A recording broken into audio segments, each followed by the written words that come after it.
So I'm curious, like, who's the most random Final Four like contender that you can think of? Or, and I'll add the extra layer here. Who do you think has the possibility to be the most like random breakout star of this tournament too? Because I feel like those two things can dovetail. First, when you're saying that somebody's gonna make a mistake, I was like, it's Greg Bibb. And then you said TCU. In my head, I literally was like, Greg Bibb. I could see Greg Bibb taking Sedona way too high for like no reason other than like a rogue double. Like, it's Greg Bibb. What is the dumbest thing Greg Bibb could do? And I actually like that thought exercise because there's so much he could. There's so many ways for Greg Bibb to mess up. But like, back to your question, I'll let our guest go first while I ponder that because I had an answer earlier and now I can't remember. Yeah, where is Dallas? Doesn't have any other picks other than the first, right? Yes. That'd be okay. I mean, he could. Sedona won. Oh my gosh! Oh my god! Let's not. Honestly, it would be like the way in which, you know, with right now, if Paige goes there, you can't just like shoot that franchise into a cannon. Mm-hmm. Like you could just we could just wash our hands of her. Like, oh, she's in Dallas. We don't have to fucking think about her at all. Yeah. Oh man, that's interesting. I think one player who I go back and forth on a lot, but I just think is like simultaneously a little too. She's in the worst position she could be in that she would have fit really well into the past of the WNBA likely.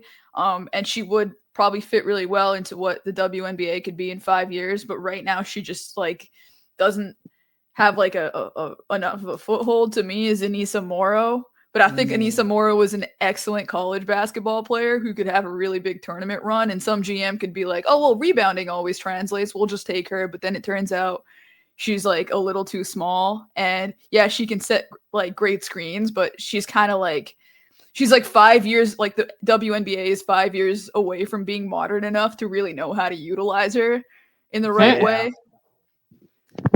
I could see that because I feel like this is something Rashard and I argue a lot about in our group chat is whether or not she has like the ceiling of a high level prospect, like one with a legitimate ceiling of an all WNBA player when she gets here.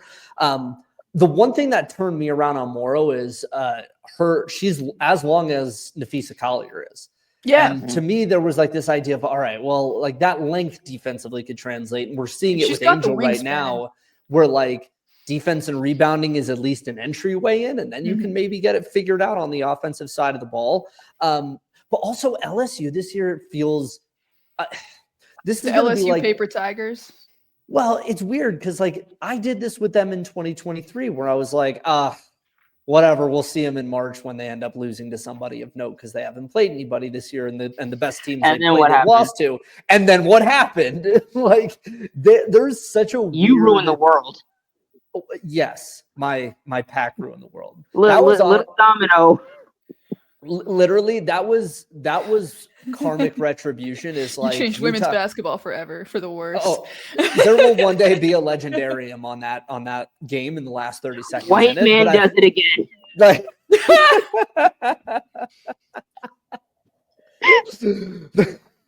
the worst person you know has altered the course of human history. You know it. Yeah, and it's not Keith Olbermann, even though you think it is. What a cut! Oh my god, I haven't thought of Keith Olbermann in a long time, man. I saw. Like, I only ever think about him when I'm watching BoJack Horseman and I'm watching him play like the whale. And when I think about that night and his tweet, like those are the two moments. Yeah, golly, what a fascinating character Keith Olbermann is. Just as an aside, one of the best under the radar Saturday Night Live sketches ever was Ben Affleck as Keith Olbermann on the Olbermann Report. Oh, it is so good. It's when we're done with this, Ben Affleck and Keith Olbermann is going to be the thing. More shocking than Ben Affleck as Keith Olbermann. Shouts to Tyler. The concept of an NC State team making the Final Four again. On the back of Isaiah James, and someone decides I'm going to take her at like 4 or 5. and you end up seeing like a Kiki Iriafen or a Dominique Malonga drop because Isaiah James goes nuclear in March and Westmore somehow out Westmore's himself and makes it to another Final Four. That feels like the strange one, but the one that is entirely possible based on what we just saw this weekend. Don't say it. I don't know. Don't take mine. Don't take mine. I mean, oh my God. I could see it. If there was going to be a 5'9" guard that could come into the league and have star potential, it would be somebody with her level of athleticism, shot making, defense, right? Like, I have to imagine she's better than the other shorter guards on that list, like whether it's HVL or Pow Pow or who else is kind of on that. Georgia Amor could. Yeah, Amor's down there. Mm-hmm. Yeah. I don't know, Shawnee. What do you think? Okay, so first off, Westmore is going to hell. I saw that picture online. And it was like already solidified because of that bowl cut. But now posing with that sign, you're going to hell, sir. Wait, what happened? Westmore, yeah, you can tell.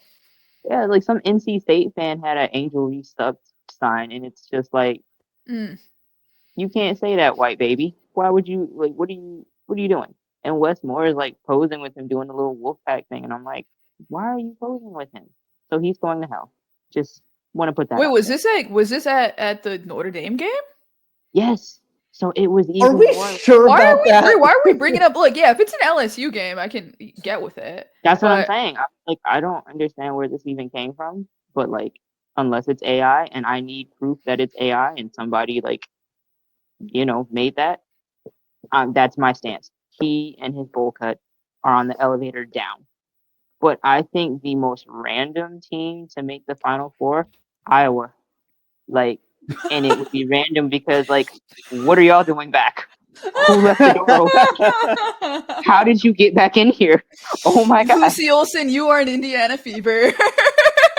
Like, what are y'all doing back here? I can see, like, Hannah Stolke finally, like, taps into, combo Hannah Stolke. We start seeing the guard play. We start seeing the 3-point shot. We start seeing some stuff that we ain't never seen before. We get some classic forwards. They've been looking good. By the way, I was at the USC game last night, and somebody asked everybody what they're looking forward to most in the Big Ten tournament, and Kiki Iriafen straight up said playing Iowa. Mm-hmm. I like that. I like that. Lindsay was also getting spicy with the UCLA rivalry as well, so I like that. I like they're playing into all the rivalries. The Iowa thing is interesting. That's crazy. Because I said that, like, in the hater guide, it was like the Big Ten is full of drama. Like, you got Big Ten protocol from top to bottom, and you got teams that hate each other. So that, like, the Big Ten tournament is going to be a bloodbath, and I think it's going to be a good one. So I think if Iowa can, like, even if like USC wins or UCLA wins and they come in like second, third, they're still in good shape for the tournament. They could sneak some teams from other conferences. So I could see, some teams sleeping on them a little bit. And then it's like, oh my God, what? Another haircut? Huh? Like, I was back. Stokey's back. We get some classic forwards. They start calling the moving screens. Gino is back. I don't know. I could see it.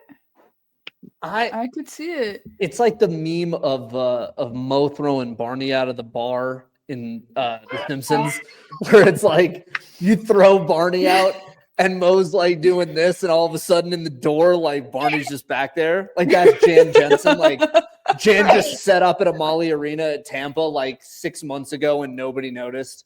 All of a sudden it's April and Jan pops out and it's like, where'd Jan Jensen come from? Like, how's she been here this whole time? No. Oh, Andrew, have you seen The Office? The Dwight meme where he's like looking at the chick and like Angela is standing right there and he goes, it's just Iowa. Stokey. Oh my God, dude. Like Lucy Olsen just pops in. Like, what is this? All right, I'm in on this. I am now ready to stand an Iowa impromptu Final Four trip. I'm ready for this. So excited. Low key, like, I will say this for Iowa. damn near every game has been like a single digit loss. I know Jan's like no more moral victories. We can't do it. If there were ever a time to peak at the right time and turn moral victories into tangible victories, mind you, it feels like March. And it's crazy because like there's no, to me this year feels as wide open a field as we've had since probably 2019. I could not tell you a runaway favorite. I could tell you 2 or 3, 4 teams that I think could be there, but very well also could get upset in the Sweet 16 or Elite 8 inexplicably and for no reason.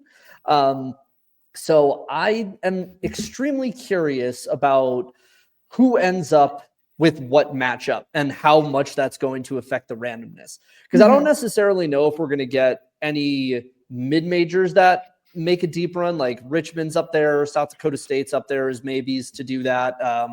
I'd love to see Fairfield do it because they're friends of the pod, but I'm thinking Fairfield maybe is like a first, second round team. God, you know what's a random one? And a random star to go nuclear? Tennessee and Talasia Cooper. It, again, a very Iowa coded, like they realistically should have maybe 4 losses this year. Like they haven't been out of any games. They had single digit losses to LSU and Vanderbilt. Those were both buzzer beater losses. They kind of sold it against Oklahoma. They got close to South Carolina and had really one bad quarter that sunk them. I'm pretty sure they were close to Texas. Like, I don't know. And it feels like you get really hot. It has like UMBC NCAA men's tournament vibes to it, where it's like hit a bunch of threes and all of a sudden you are absolutely unbeatable, unstoppable. Talasia Cooper feels like the exact type of like Marchish kind of player. And it's like Kim Caldwell, like second coming of Pat agenda, like that. She had the baby this year. Yeah, I mean, like, you know who has, it feels like it's feeling like 95 or whatever they say down there. Oh, wait, like you know who's got March written all over her? Go ahead, Sarah Johnny. Puckett? No, I was gonna say Greg Bibb taking Sarah Puckett at 1. I was gonna say Joel Spear, or that'd be. I like both of these picks, mind you. No, but like Joel Spear is a hooper. Like I could see like they do have a number of people that can like turn up, and all of a sudden it's a different tournament.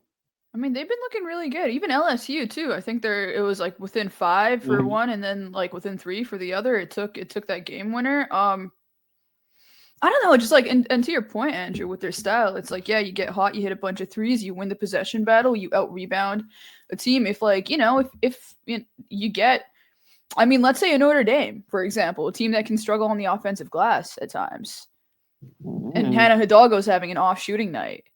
And Olivia Miles, who we just actually saw struggle against NC State, I think she really struggled against the physicality and quickness of that team. So I think, if all of a sudden she has to deal with, Ruby Whitehorn and Talasia Cooper, she might have a similar game. She has Olivia Miles in particular too. And I know like there's probably still some like Draftnik folks that are listening to this. Like, there has been a discussion for the last couple of years about how she does against top end competition. And there is an element to her that I feel like is, and Shawnee, just cover your ears like this, or just take the headphones out for a sec. She's kind of similar to Sabrina in terms of the ability to distribute, but may not have a fast enough first step that she needs to get used to that if she faces faster defenders in the W. Okay, no. So that felt like the issue. No, because when you said that, I was like, this is very Walt Hopkins coded. Like he said verbatim, like Sabrina struggles against, quicker, more athletic guards. So when you're saying that, I was like, you make her sound like Sabrina, but I didn't want to like start again. I was ready. I literally was thinking like, this is a Walt Hopkins coded comment. Yep. I was ready to set that back to 0. I'm very proud of you. We are now. Can we like insert the sign, like just pop it up over all of our faces, like it was one, not even 2. Tony Reale style.